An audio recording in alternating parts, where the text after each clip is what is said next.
ഈ മാസം ഏപ്രിൽ 9 നടന്ന കേരള അസംബ്ലി ഇലക്ഷന്റെ റിസൾട്ട് അടുത്ത മാസം മെയ് 4 പബ്ലിഷ് ചെയ്യുന്നതെന്നുള്ള കാര്യം നിങ്ങൾക്ക് എല്ലാവർക്കും അറിയാം. ഈ ഒരു സമയത്ത് സോഷ്യൽ മീഡിയയുടെ ഒരു ട്രെൻഡ് നോക്കുന്ന സമയത്ത് നമുക്ക് മനസ്സിലാക്കാൻ സാധിക്കുന്നത് LDF UDF പാർട്ടികൾ തമ്മിൽ ഭയങ്കര ടൈറ്റ് ആയിട്ടുള്ള ഒരു കോമ്പറ്റീഷനാണ് ഇപ്പോൾ കാഴ്ചവെച്ചിരിക്കുന്നത്.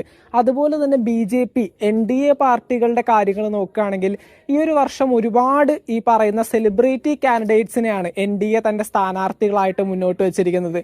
ഈ പറയുന്ന പോലെ ഡോക്ടർ റോബിൻ രാധാകൃഷ്ണൻ, അഖിൽ മാരാർ, അത്തരത്തിൽ ഈ പറയുന്ന സിനിമ ആക്ടേഴ്സ്, അങ്ങനെ ഒരുപാട് ഇൻഫ്ലുവൻസേഴ്സിനെയും ആക്ടേഴ്സിനെയുമാണ് ഇവർ കാൻഡിഡേറ്റ്സ് ആയിട്ട് വെച്ചിരിക്കുന്നത്. അപ്പോൾ ആ രീതിയിലും ഒത്തിരി വോട്ടുകളുടെ മാറ്റങ്ങൾ വരാനായിട്ടുള്ള സാധ്യതയുണ്ട്.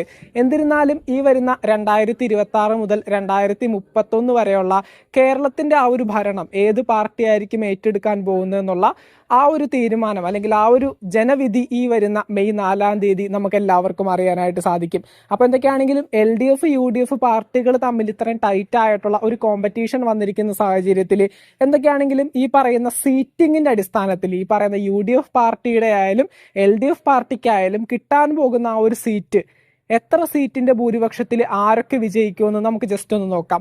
അതുപോലെ തന്നെ ഈ വരുന്ന ഇലക്ഷന്റെ ഭാഗമായിട്ട് UDF വിജയിച്ചു കഴിഞ്ഞാൽ ആരായിരിക്കും മുഖ്യമന്ത്രി ആവാനായിട്ട് പോകുന്നത്, അതുപോലെ തന്നെ LDF വിജയിച്ചു കഴിഞ്ഞാൽ ആരായിരിക്കും അടുത്ത മുഖ്യമന്ത്രി ആവാനായിട്ട് പോകുന്നത് എന്നുള്ള രീതിയിൽ നമുക്ക് ഈ ഒരു വീഡിയോയിലൂടെ പറയാം.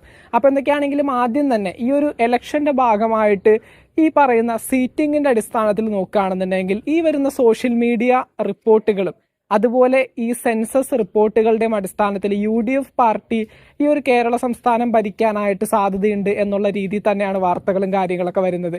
അങ്ങനെയാണെന്നുണ്ടെങ്കിൽ ഈ വരുന്ന ഇലക്ഷന്റെ റിസൾട്ട് വരുന്ന സമയത്ത് ഏകദേശം 65 മുതൽ 95 വരെയും സീറ്റുകൾ ഈ ഒരു UDF പാർട്ടിക്ക് കിട്ടാനായിട്ടുള്ള സാധ്യതയുണ്ട്. LDF പാർട്ടിയുടെ കേസിലേക്ക് പോകുകയാണെങ്കിൽ ഏകദേശം 45 മുതൽ 65 വരെയും സീറ്റുകൾ LDF പാർട്ടിക്കും നേടാനായിട്ടുള്ള സാധ്യതയുണ്ട്. BJPയുടെ കാര്യത്തിൽ 1 മുതൽ 3 വരെയും സീറ്റുകളാണ് BJPക്ക് ഒരു സാധ്യത പോലെ കാണുന്നത്. പിന്നീട് അതുപോലെ തന്നെ LDF പാർട്ടിയാണ് ഈ വർഷം വിജയിക്കുന്നതെങ്കിൽ ഈ ഒരു 2026 മുതൽ 2031 വരെയും കേരളത്തിന്റെ മുഖ്യമന്ത്രി ആരായിരിക്കുമെന്ന് നമുക്ക് ജസ്റ്റ് ഒന്ന് നോക്കാം. ഏറ്റവും അധികം സാധ്യത നമ്മുടെ ഇപ്പോഴത്തെ മുഖ്യമന്ത്രി ആയിട്ടുള്ള പിണറായി വിജയൻ സാറ് തന്നെ വീണ്ടും 3ാമത് മുഖ്യമന്ത്രിയായിട്ട് വരാനായിട്ടുള്ള സാധ്യതയാണ് കാണുന്നത്. ഏറ്റവും കൂടുതൽ പിണറായി വിജയൻ സാറ് തന്നെ മുഖ്യമന്ത്രി ആവാനായിട്ടാണ് സാധ്യത. ഇനിയിപ്പോൾ മുഖ്യമന്ത്രി പിണറായി വിജയൻ സാർ ആയില്ല എങ്കിൽ സീനിയോറിറ്റി വെച്ച് മറ്റൊരു കാൻഡിഡേറ്റിനെ കൊണ്ടുവരാനായിട്ട് LDF പാർട്ടിക്കാർ തീരുമാനിക്കുകയാണെങ്കിൽ ഏറ്റവും അധികം സാധ്യത നമ്മുടെ KK ശൈലജ ടീച്ചർക്കായിരിക്കും. അപ്പോൾ KK ശൈലജ ടീച്ചർക്കായിരിക്കും 2ാമത് ഏറ്റവും കൂടുതൽ മുഖ്യമന്ത്രി ആവാനായിട്ട് കമ്മ്യൂണിസ്റ്റ് പാർട്ടിയിൽ നിന്ന് സാധ്യത. അടുത്തതായിട്ട് 3ാമത് MV ഗോവിന്ദനായിരിക്കും സീനിയോറിറ്റി വെച്ചിട്ട് കമ്മ്യൂണിസ്റ്റ് പാർട്ടിയുടെ അടുത്ത ഒരു വർഷത്തെ മുഖ്യമന്ത്രി ആയിട്ട് വരാനായിട്ടുള്ള സാധ്യത. അപ്പോൾ മുഖ്യമന്ത്രി കാൻഡിഡേറ്റ്സ് ആയിട്ട് ഏറ്റവും അധികം ഈ പറയുന്ന LDF പാർട്ടിയിൽ നിന്ന് വരാൻ സാധ്യതയുള്ള 3 വ്യക്തികളാണ്. ഏറ്റവും ആദ്യം ഇപ്പോഴത്തെ മുഖ്യമന്ത്രി ആയിട്ടുള്ള പിണറായി വിജയൻ സാർ തന്നെ. അടുത്തതായിട്ട് ഞാൻ KK ശൈലജ ടീച്ചറിന്റെ പേരായിരിക്കും പറയുന്നത്. 3ാമത് ഒരു സാധ്യതയായിട്ട് MV ഗോവിന്ദന്റെ പേരും കൂടി ഞാൻ ഈ ഒരു ലിസ്റ്റിലേക്ക് ചേർക്കാണ്. അപ്പോൾ ഈ 3 പേരിൽ കമ്മ്യൂണിസ്റ്റ് പാർട്ടിയെ സപ്പോർട്ട് ചെയ്യുന്നവരാണ് നിങ്ങളെങ്കിൽ ആര് മുഖ്യമന്ത്രിയായിട്ട് വരണം അത് താഴെ കമന്റ് ബോക്സിൽ രേഖപ്പെടുത്തുക. ദെൻ അടുത്തതായിട്ട് ഞാൻ നേരത്തെ പറഞ്ഞതുപോലെ സോഷ്യൽ മീഡിയ ട്രെൻഡിങ്ങിന്റെയൊക്കെ അടിസ്ഥാനത്തിൽ ഏറ്റവും അധികം സീറ്റുകൾ നേടി UDF പാർട്ടിയാണ് അധികാരത്തിലേറാനായിട്ട് പോകുന്നതെങ്കിൽ ആരായിരിക്കും മുഖ്യമന്ത്രി സ്ഥാനത്തേക്ക് വരാനായിട്ട് പോകുന്നത്? എന്തൊക്കെയാണെങ്കിലും അത് വലിയൊരു ചോദ്യചിഹ്നമാണ്. 3 പേർക്കാണ് ഏറ്റവും കൂടുതൽ സാധ്യത കാണുന്നത്. പാർട്ടിയിലെ സീനിയോറിറ്റി വെച്ചിട്ടും ഈ ഒരു UDF പാർട്ടിയെ ഈ ഒരു വർഷം ഇത്രയും മികച്ച രീതിയിൽ കൊണ്ടുവന്ന VD സതീശൻ സാറിന്, ഇപ്പോഴത്തെ നമ്മുടെ ലീഡർ ഓഫ് ഓപ്പോസിഷൻ ആയിട്ടുള്ള VD സതീശൻ സാറിനാണ് ഏറ്റവും കൂടുതൽ മുഖ്യമന്ത്രി സ്ഥാനത്തേക്ക് മുഖ്യമന്ത്രിയായിട്ട് വരാനായിട്ടുള്ള സാധ്യത. UDF പാർട്ടിയുടെ ജാതകം തന്നെ മാറ്റി എഴുതിയ ഒരു വ്യക്തിത്വമാണ് ഈ പറയുന്ന VD സതീശൻ സാറ്. അപ്പോൾ തീർച്ചയായിട്ടും VD സതീശന് ഈ പറയുന്ന മുഖ്യമന്ത്രിയായിട്ട് വരാനായിട്ടുള്ള എല്ലാവിധ അധികാരവുമുണ്ട്, അതിനുള്ള ടാലന്റും ഉണ്ട്. അപ്പോൾ ഏറ്റവും അധികം സാധ്യത ഉള്ളത് ഈ പറയുന്ന VD സതീശൻ സാറിന് തന്നെയായിരിക്കും.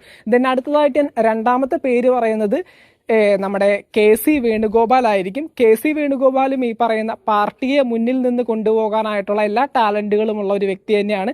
അപ്പോൾ KC വേണുഗോപാലിനും ഒരുപോലെ സാധ്യത കാണുന്നുണ്ട്. ദെൻ അടുത്തതായിട്ട് ഞാൻ 3ാമത്തെ പേര് പറയുന്നത് രമേശ് ചെന്നിത്തല ആയിരിക്കും. ഇതിനു മുമ്പത്തെ ഈ പറയുന്ന ലീഡർ ഓഫ് ഓപ്പോസിഷൻ ആയിട്ടുള്ള നമ്മുടെ രമേശ് ചെന്നിത്തല ഈ ഒരു വർഷം UDF വിജയിക്കുകയാണെന്നുണ്ടെങ്കിൽ മുഖ്യമന്ത്രിയാവാനായിട്ട് സാധ്യതയുള്ള മറ്റൊരു കാൻഡിഡേറ്റ് ആണ്. അപ്പോൾ ഏറ്റവും കൂടുതൽ സാധ്യതയുള്ള VD സതീശൻ സാർ, ദെൻ അടുത്തതായിട്ട് KC വേണുഗോപാൽ, മൂന്നാമത് രമേശ് ചെന്നിത്തല. അപ്പോൾ ഇവർ 3 പേർക്കുമായിരിക്കും UDF പാർട്ടിയിൽ നിന്ന് ഏറ്റവും അധികം മുഖ്യമന്ത്രി സ്ഥാനത്തേക്ക് വരാനായിട്ട് സാധ്യത.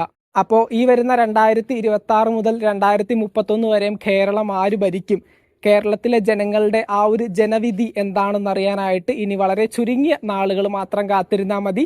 അടുത്ത മാസം മെയ് 4-ാം തീയതി ഈ വരുന്ന കേരള സംസ്ഥാനത്തിൻ്റെ അസംബ്ലി ഇലക്ഷൻ്റെ റിസൾട്ട് പബ്ലിഷ് ചെയ്യുന്നതായിരിക്കും. അപ്പോൾ എല്ലാവരും വോട്ടൊക്കെ ചെയ്ത് തങ്ങളുടെ ഇഷ്ടപ്പെട്ട പാർട്ടികൾക്കും ഇഷ്ടപ്പെട്ട നേതാക്കന്മാർക്കും തങ്ങളുടെ സപ്പോർട്ടും കാര്യങ്ങളൊക്കെ കൊടുത്തിട്ടുണ്ടെന്നറിയാം. എന്തൊക്കെയാണെങ്കിലും ജനങ്ങളുടെ വിധിയാണിത്, ജനവിധിയാണിത്. അപ്പോൾ എന്തൊക്കെയാണെങ്കിലും ജനങ്ങൾ തന്നെ താഴെ കമൻറ്റ് ബോക്സിൽ രേഖപ്പെടുത്തൂ ആരായിരിക്കും ഈ വരുന്ന 2026 മുതൽ 2031 വരെയും കേരളം ഭരിക്കാനായിട്ട് പോകുന്നത്. അതുപോലെ തന്നെ ആരായിരിക്കും ഏറ്റവും കൂടുതൽ മുഖ്യമന്ത്രിയാവാനായിട്ട് സാധ്യതയുള്ള ആ ഒരു മുഖ്യമന്ത്രി കാൻഡിഡേറ്റും. അപ്പോൾ തീർച്ചയായിട്ടും ജനങ്ങൾ താഴെ കമൻറ്റ് ചെയ്യൂ.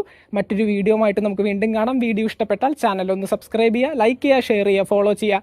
താങ്ക്